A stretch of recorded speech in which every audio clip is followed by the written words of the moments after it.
Praise God. At sa pagkakataong ito mga minamahal, tayo narito na po sa pinakamahalagang bahagi ng ating pong gawain o pananambahan. Ito po ang pakikinig at pag-aaral ng salita ng Diyos. At inihiling ko po na tayo po muna ay tumayo. Amen? At magbigay galang sa salita ng Diyos na dadali ng ating beloved preacher, beloved kay Richard Palmones. Amen.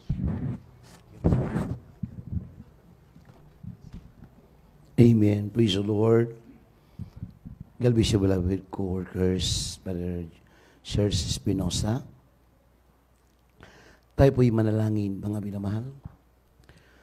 Huwag pa naman banal sa langit, pinakamamahal na po Jesus.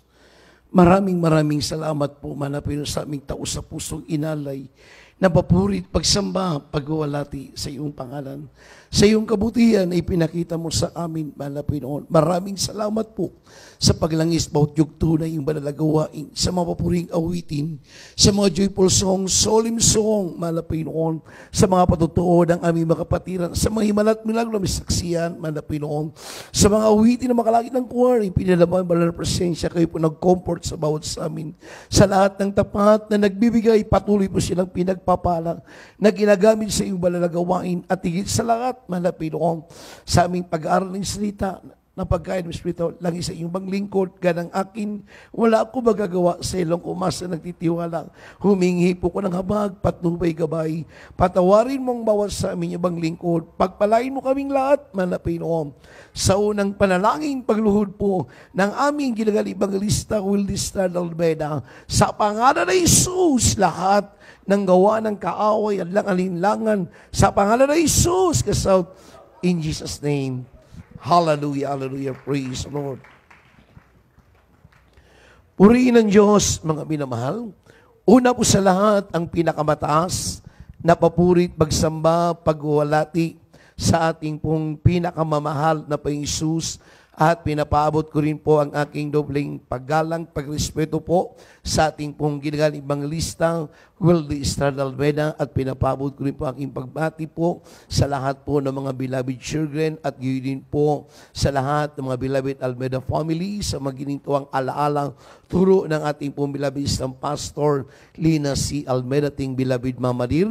Magandang hapon po sa lahat ng inibig minamahal natin makapatiran, sa lahat po ng mga baguhan, sa mga datihan, at gayon din po sa lahat natin mga kapatiran, maging sa lahat ng mga kababayan sa live webcast.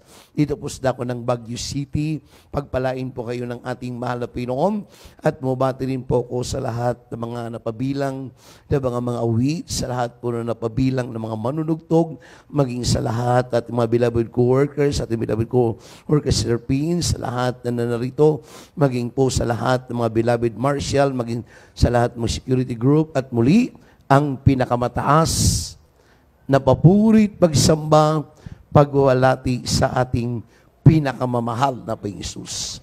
Everybody say, praise the Lord. Praise the Lord. Purihin ng Diyos, mga minamahal.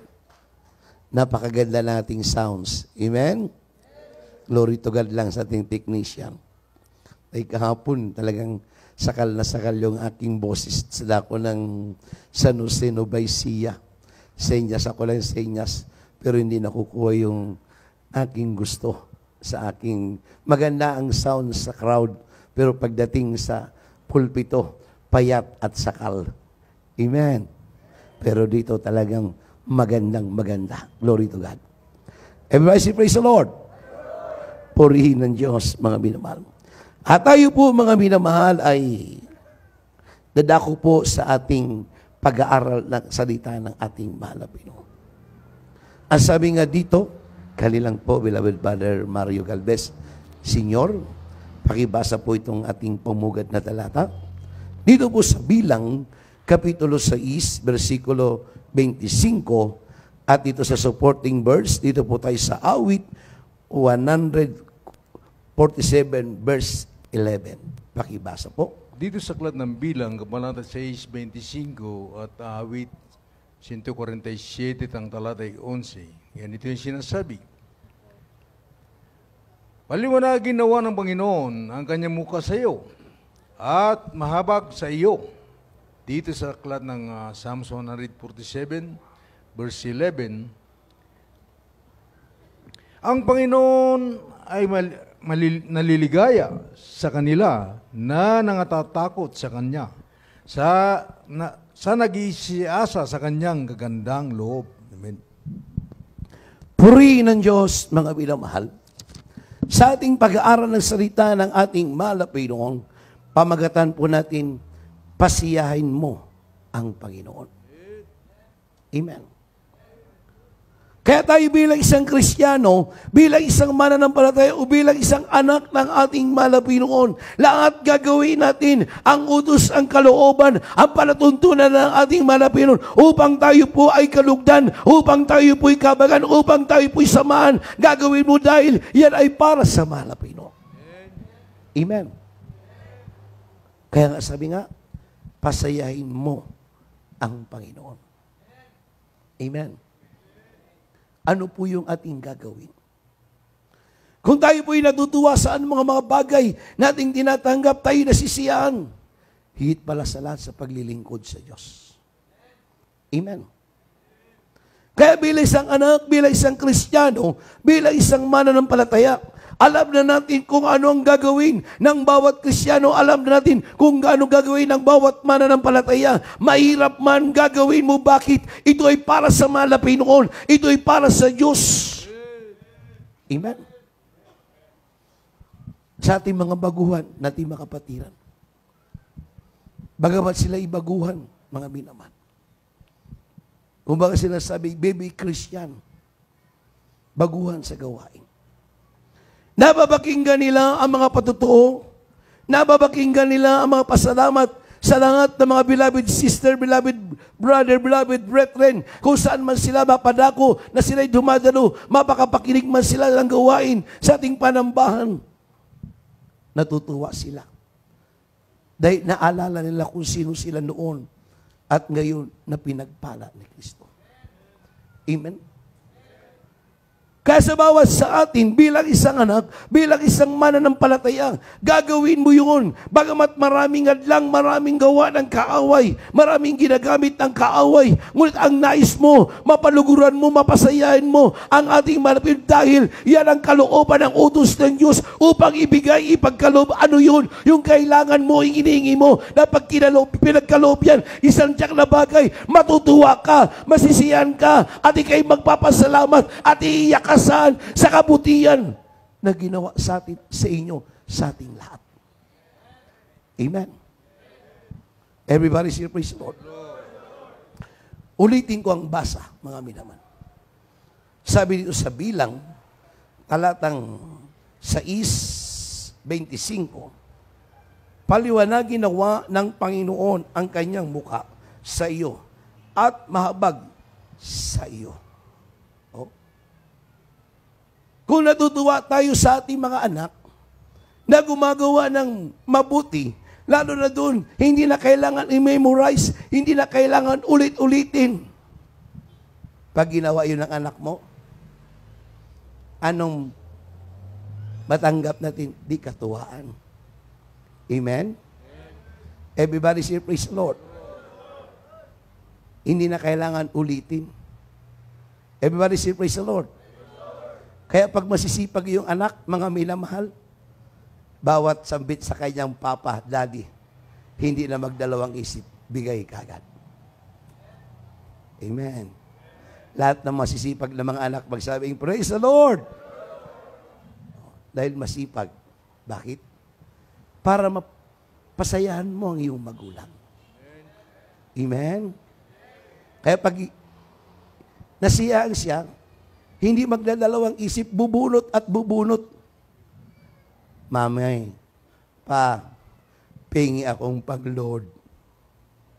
Amen. Bubunot naman si mami. O sige ito, pang thesis mo. Dahil meron kang subject bukas o meron kang exam. Amen? Pagdating ni Daddy, mga minamahal, nandoon, nag-aaral. Natuwa, mga minamahal, nasiyahan. After mag-exam, after mag-review, mga minamahal, dumating ang exam. Dala-dala yung class card. Mami, ito na po, Daddy. Perfect answer. Amen. But is praise the Lord. Natuwa ang lolo. Sabi niya, yan ang apo ko. Mana sa lolo, mana sa lola. Amen. Tinadinig na kayang papa niya, anak, ano ba ang gusto mo? Kahit ano lang po, basta meron. Amen. Ganon bagay tayo natutuwa, ganon bagay tayo nasisiyang, mga binabat. Pero higit pala sa lahat, bilang isang anak, bilang isang Kristiyano, bilang isang mananampalataya, yung gagawin mo sa banal na gawain ng Diyos, bagamat mahirap, maraming hadlang, maraming ginagamit ng kaaway, ngunit hindi ka tumitingin doon sa mga bagay na yun, na ititingnan mo, mapaluguran mo, maganap mo ang kalooban ng utos ng Diyos upang igawan, ibigay, ano po yun, yung kahilingan mo, na matagal mo nang iningi, matagal mo nang minimiti, hindi ka nang himagod, hindi ka nagsawa, dahil alam natin, ang Diyos nating sinasamba ay buhay at makapangyarihan noon hanggang ngayon. Kaya tayo narito, naglilingkod, nagpapatuloy. Dahil alam natin, kasama natin ang Diyos. Alam natin, buhay ang ating manap. At higit sa lahat, nariyan ang backup prayer ng ating ginagal, minamahal na pastor. Daily and night, lagi tayo sinusumamo. Ang panalangin ng propeta ng Diyos ay nakapreserve. Nandyan lahat ang mga prayer ng mga beloved children. Nandyan ang mga prayer ng mga beloved mister. At gayon mga grandchildren. Kaya araw at gabi, tayo po'y idinadalangin sa harapan at paningin ng Diyos. Ang sabi nga dito sa supporting verse, 147 verse 11, sabi nga dito sa ating banal na kasulatan,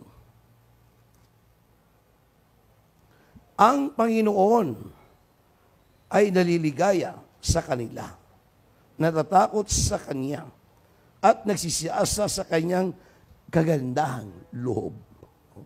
Naliligayahan, natutuwa. Dahil pag natuwa ang malapay doon, yung hiling mo, yung minimiti mo, yung matagal mo nang inihingi, ibibigay at igagawad yan ng Diyos. Dahil tayo ay hindi nagsawang, hindi tayo nang himagod, hindi tayo napagod, mga minamahal. Anong sabi nga doon sa aklat ni Samuel, mga minamahal? 1:15-22. Anong sabi ni Samuel? Natutuwa kaya ang Panginoon sa aking handog. Nagtanong siya,